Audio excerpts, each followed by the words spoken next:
What is going on, guys? In my last video, I picked up these OEM Volkswagen roof racks or crossbars, and since then I've installed them. Ran them for a couple of days already, so I'm going to just do a quick review. I won't be doing a install video because these are pretty much straightforward. Deutsche Auto Parts also has a really informative video out there that details every step, so I'll leave that in the description down below for the link directly to that video, but I will go ahead and do a quick rundown on the installation. Like I said before, install was very straightforward. As you can tell, these are two pieces, so they come in two bars, but everything is a one-piece system. So that makes it a really a pro for me, one of the buying points. But as you can see, I have these 3M custom cut PPF on the paint right now. It's not going to be the most ideal install, but it prevents any type of cloudiness or damage to the paint, or especially the clear coating. Now, as you can tell, it's really perfect fitment. All right, it's not going to go ahead and move. It's very sturdy. End caps are protected with 2 keys. They give you 2 keys. Leave one at home, but basically no one's going to be able to steal your bars unless they have the Allen wrench in the and the key itself.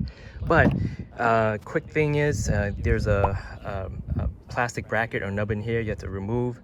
Align this against the 2 indents. There's a hole right here for you to align on each side in the front. The rear is a different story. The rear doesn't have a hole.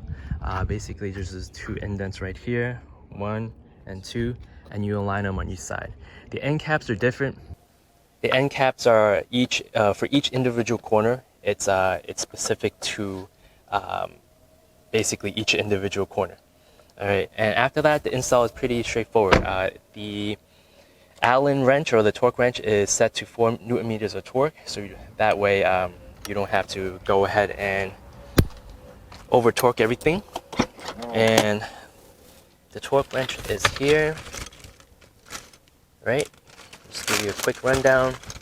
This is the torque wrench itself, 4 Newton meters, and also these things right here that prevents wind noise or excessive wind noise, but I haven't used it. Now, that's a great segue to wind noise. If I could go ahead and touch up on that point. I had the Mark 6. Now, the Mark 6 had a taller design, much more thicker. These in the Mark 7 OEM product, it's lower in profile, but still the height is there. So I'm guessing the draft is going to go between the gaps and cause more wind noise, but not as excessive in the Mark 7 versus the Mark 6. Now, if you want to go for a lower profile design, you have to go ahead and do the Yakima whisk bars, I believe, and the Rhino racks and whatnot, or even a Thule. I forgot what you call them, but I think these OEM ones are also made by Thule. And also the OEM cargo box from Volkswagen is also made by them, based on what I read in the forums. But in addition to it, I don't think you're going to go ahead and escape any type of wind noise without a fairing, so you might still need to go for a fairing. Additionally, what I read from the forums was possible water leakage from this part right here. Because there's a gap here along the window stripping right here, the rubber lining, it leaves a slight gap. You can see that there's indentation here along the felt and also from here. Now, if you remember from my previous video, I also had a additional weather stripping to reduce wind noise from these wind deflectors right here in the front.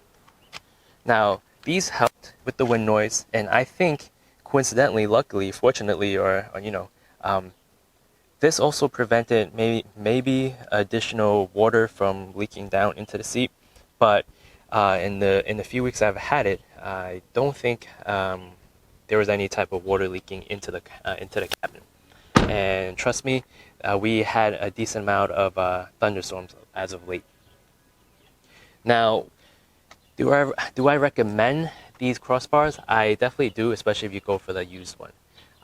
This, pricing wise, and also the hassle-free install, because basically you could just go ahead and take this one out and take this one out. It's a two-piece system.